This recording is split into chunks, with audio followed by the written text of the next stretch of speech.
DP Photography here, bringing another video, and today we're talking about, well, today we're gonna be doing something a little bit different, man. Shout out to JMD6359, you know, inspiration for my next video.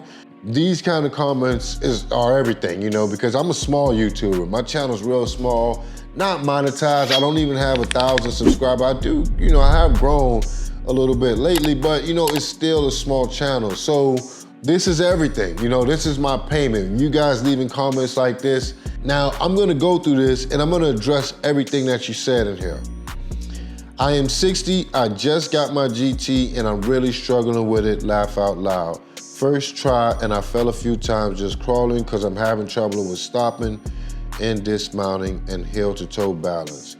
All right, so in the beginning, it's shaky. It's like, you gotta understand, like you're engaging muscles that you never engaged before. It's similar to like when you ride in a boat.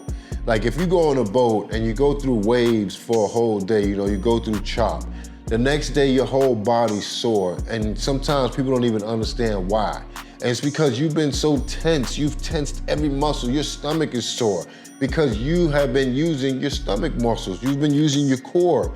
You're engaging muscles, and when you're on a one wheel, you're gonna engage different muscles in your feet, you're gonna engage different muscles in your legs. That's why you're getting that shaky feeling, you know, your body is trying to get used to balancing correctly. It's not even like you're gonna use those muscles all the time, because once you really start to understand, you'll be able to lax a little bit. It's like, you know, they say to bend your knees, you know, and I do bend my knees.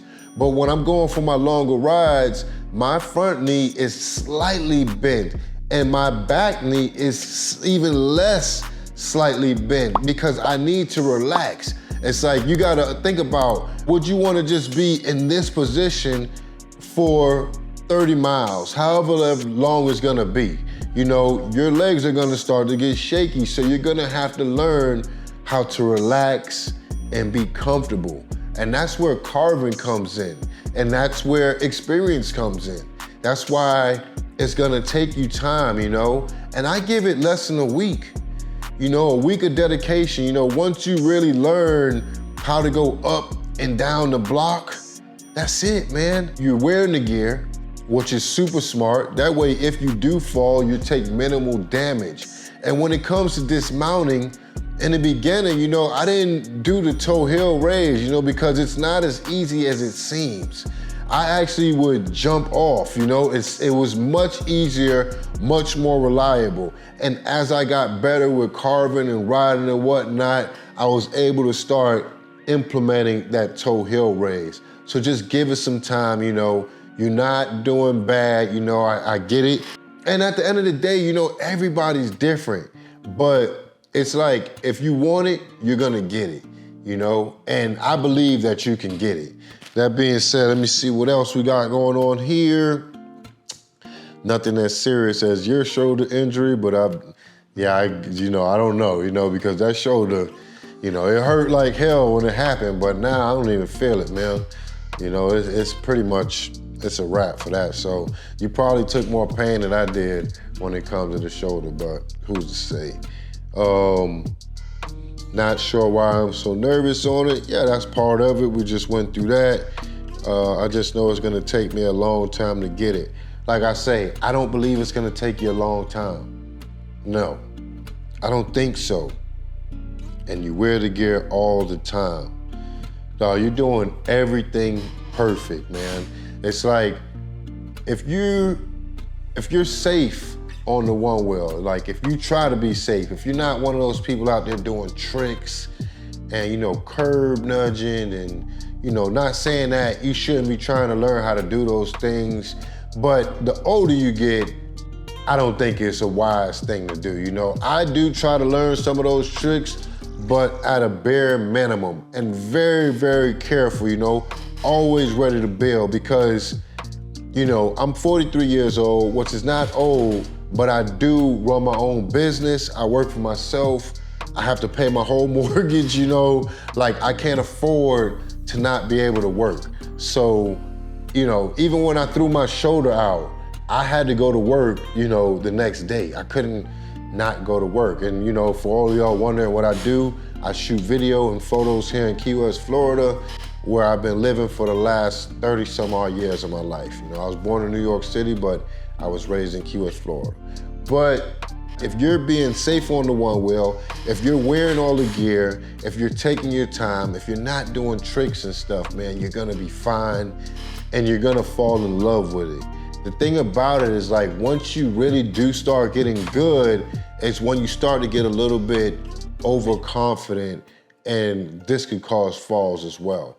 So you just wanna keep in mind that falls are really, really, really, really possible, but can be prevented all on you. This also goes with, you know, watching what's going on in front of you, you know, being aware, you know, 15 feet away. You know, you can't just wait until you're 2 feet away from a pothole and think that you're gonna be able to react the right way, you know. So yeah, man, like, you're doing great, you're doing fantastic. Keep up the good work, man. Like, anybody on the fence to get in the Onewheel, I don't care if it's a Onewheel, if it's a float wheel, if it's a Pint X GT, you know, do your research on whatever board that you get in, be aware of the problems that they have, man, and just get out there and enjoy yourself. If you're thinking about it, you're gonna love it. That's all I can tell you, you know, because you gotta think, I'm a person that wasn't thinking about it. You know, I was against it. And I had no idea anything about it. I looked at my friend like he was crazy. Pulled up on me with the camera in his hand, and he's like, oh, you know, I'm like, man, you out of your mind, man. And he's like, yeah, I broke both my wrists. And I'm like, yeah, but you still on it. Like, what the hell is it? What kind of crazy person does this? Lo and behold, now I done dumped all kind of money into this, my first GT, and I'm looking to get my second board, you know? Have no idea what I'm gonna get yet, man. You think I should get a Pint X or you think I should get a float wheel? Drop it down in the comments. I think that y'all gonna say float wheel. You know, I'm thinking Pint X because, you know, I know it has the problem with the crimp wires and whatnot, but once you fix that, I think the board will be good, and I wanna get it so my son can ride it actually, and every now and then let my wife ride one. You know, I think that'll be fun, but I don't know, man. Let me know what y'all think, man. Drop it down in the comments. How old is too old to ride a Onewheel? Me, myself, I really don't think there's an age limit when it comes to Onewheeling, man. I think as long as you keep in mind that you'll be riding on your hip, on your knees, and you take the proper precautions, you know, you be aware of what you're riding around, watch out for potholes, watch how you're riding, wear that gear, you know, you'll be fine, you know, as long as you give it time. Enjoy the float, you know?